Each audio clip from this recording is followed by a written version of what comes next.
북한, 현대 세계의 은둔자라 불리는 이 나라. 뉴스에서 자주 듣지만 실제로 이 나라의 실체를 알 기회는 극히 제한적입니다. 이번 비디오에서는 포스터를 훔친 죄로 15년의 재교육형을 선고받은 외국인 관광객의 이야기부터 국경 근처의 무인마을, 심지어 호화로운 생활을 하는 관료들의 삶까지 북한의 놀라운 사실들을 전해드리겠습니다. 미지의 세계에 함께 발을 내디딜 준비가 되셨나요? 채널 구독을 잊지 마세요. 탑10 정보 통제. 북한은 오랫동안 정보 공간을 엄격히 통제해 온 것으로 유명합니다. 국가가 국민에게 제공되는 모든 형태의 정보를 철저히 관리합니다. 외국 매체는 금지되어 있을 뿐만 아니라 국내 매체도 정부에 의해 엄격히 관리되며 출판물, TV 채널, 라디오 방송, 웹사이트 등 모든 매체는 국가의 감독하에 있습니다. 일반 사람들은 인터넷이나 휴대폰을 통해 세계와 자유롭게 소통할 수 없습니다. 월드와이드 웹에 대한 접근은 엄격히 제한되어 있어 해외의 사건에 대한 독립적인 정보를 접할 기회가 없습니다. 그들은 국가 인트라넷에 선택된 웹사이트에만 접근할 수 있습니다. 북한 국민들은 교육을 통해 외부 세계를 위협적이고 공격적이라고 배웁니다. 고립된 상태를 유지함으로써 자신들을 보호한다고 여깁니다. 북한의 이 선전이 매우 효과적이어서 국민의 대다수가 이를 확신하고 있다는 것은 분명합니다. 탑9 외부인의 감시. 북한을 여행하려면 그곳에서 아무것도 가져오지 않도록 주의해야 합니다. 포스터조차도 말이죠. 2015년 말 미국 대학생 오토 원비어 씨는 북한 투어 그룹에 신청했습니다. 처음 도착했을 때 그는 다른 여행지에서처럼 편안하고 행복해 보였습니다. 북한의 얼음과 눈 속에서 모두가 눈덩이를 던지고 진심으로 울었습니다. 그러나 얼마 지나지 않아 원비어 씨는 감옥에 수감되었습니다. 불개월 후 그는 자백서를 들고 비디오에 출연해 머물던 북한 호텔에서 선전 포스터를 훔쳤다고 언급하며 그 죄를 깊이 뉘우친다고 말했습니다. 이후 북한은 원비어 씨에게 전복 음모죄로 15년의 노동재교육형을 선고했습니다.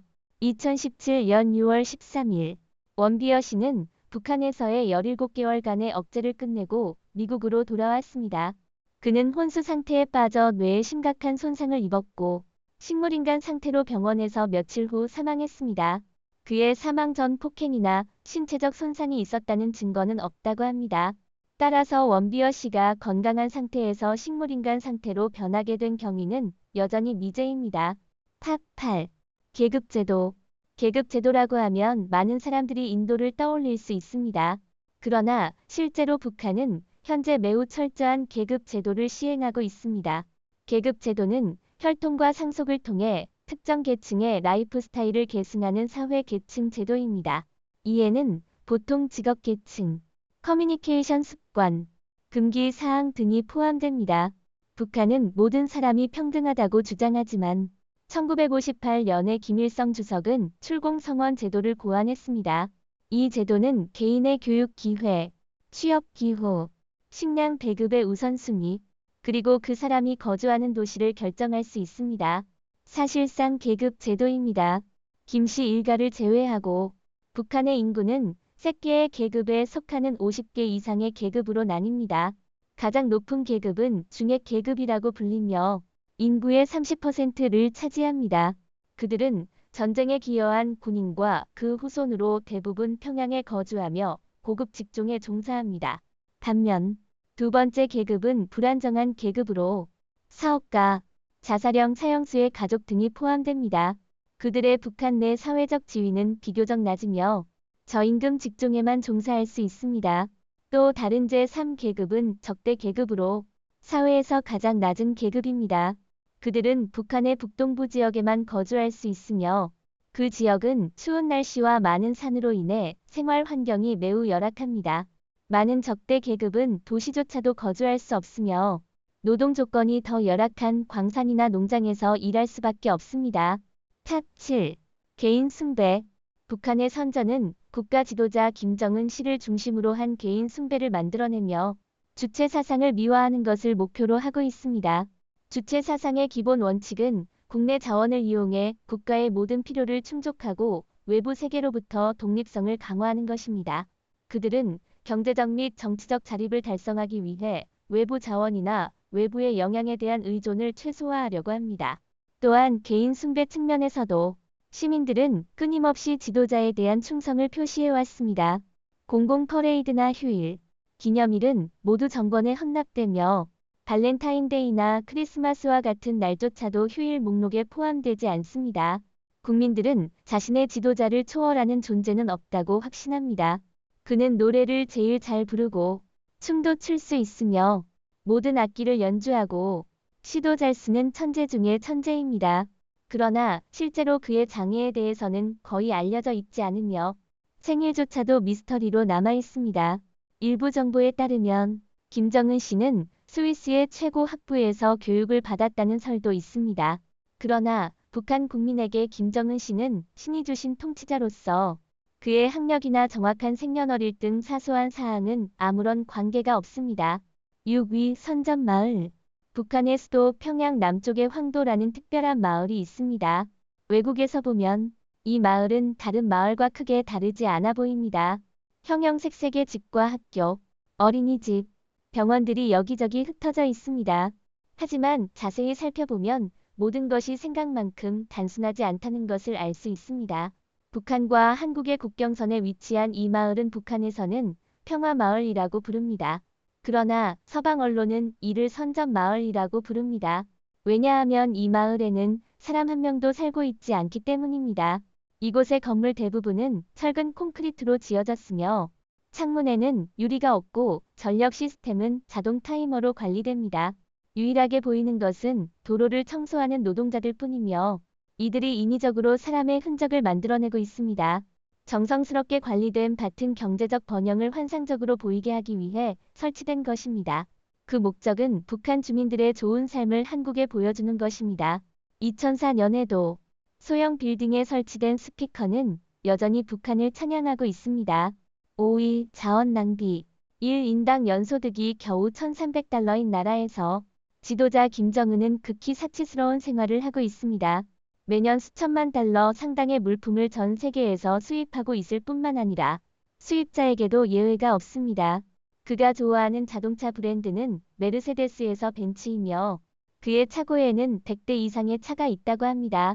한편 김정은은 길이 30m에 가까운 개인 요트도 소유하고 있습니다. 프린세스 95라는 화려한 요트로 700만 달러 상당의 최고급 모터 요트라고 합니다. 요트 내부의 시설도 매우 호화로워 물 위의 궁전이라고 불릴 만합니다. 물론 부의 상징으로서 김정은은 개인 제트기도 2대 소유하고 있습니다.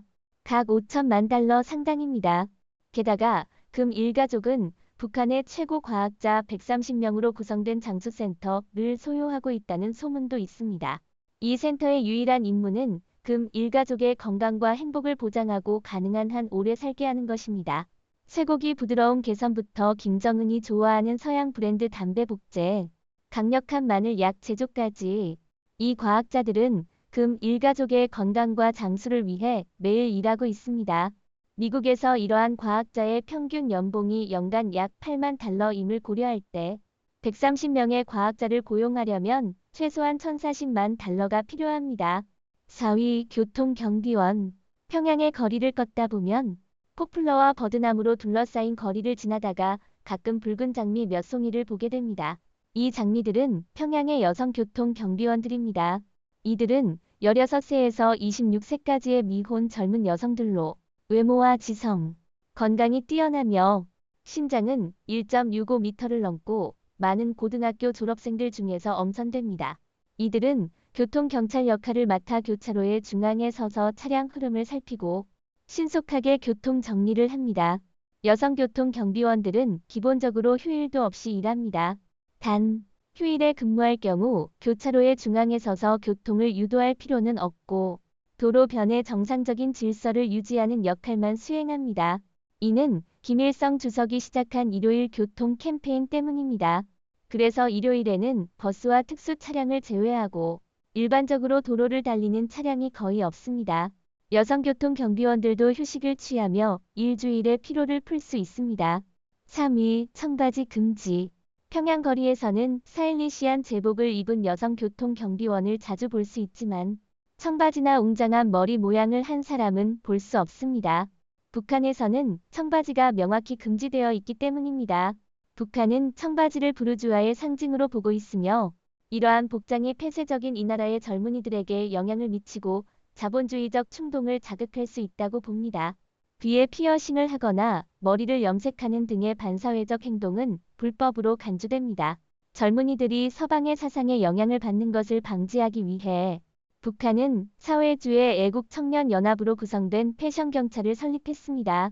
이들은 거리에서 문신이나 청바지를 입은 젊은이들을 체포하고 스스로를 반성하도록 요구하며 이를 공적으로 비판하는 교육적 프로파간다 영화를 제작합니다.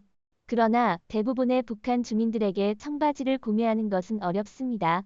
왜냐하면 국가를 위해 헌신한 사람만이 북한을 떠날 수 있으며 이들은 절대 금지 사항을 위반하지 않기 때문입니다. 이 외모 통제, 청바지 착용 금지 외에도 북한에는 복장 기준에 관한 엄격한 규정이 있습니다. 특히 공공장소나 공식적인 자리에서는 어떤 복장이 허용되는지, 어떤 색상이 허용되는지 국가가 규제합니다. 헤어스타일과 머리 색상조차도 엄격히 관리됩니다.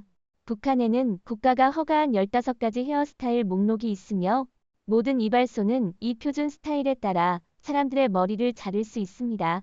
이는 북한의 사람들만 볼 수 있는 전통적이고 보수적인 헤어스타일을 의미합니다.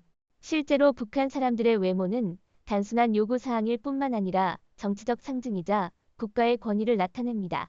국민들이 이러한 기준과 요구를 엄격히 준수하도록 보장하기 위해 김정은은 때때로 개인적인 검사를 실시하기도 합니다.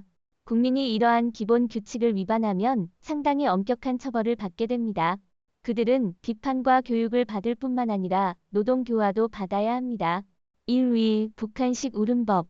북한 사람들은 기쁘거나 감동하거나 자랑스러울 때도 울지 않습니다.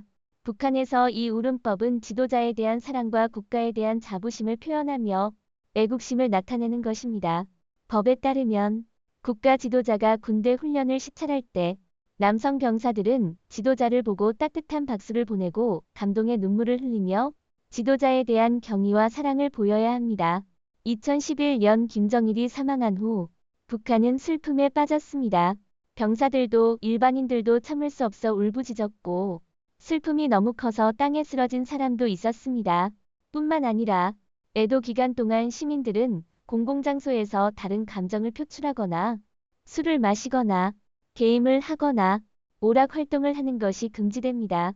거리에는 감시원이 배치되어 있으며 애도 기간 중에 술을 마시거나 만취한 사람들은 대부분 체포되고 사상범으로 간주됩니다. 오늘 영상은 여기서 마치겠습니다. 시청해주신 모든 분들께 감사드립니다. 이 영상이 마음에 드셨다면 좋아요, 공유, 채널 구독을 잊지 마시고 저희와 함께 더 흥미로운 콘텐츠를 살펴보세요. 더 흥미로운 지식과 흥미로운 내용을 공유하려면 업데이트에 주의를 기울이십시오. 다음 영상에서도 또 뵙길 기대하겠습니다.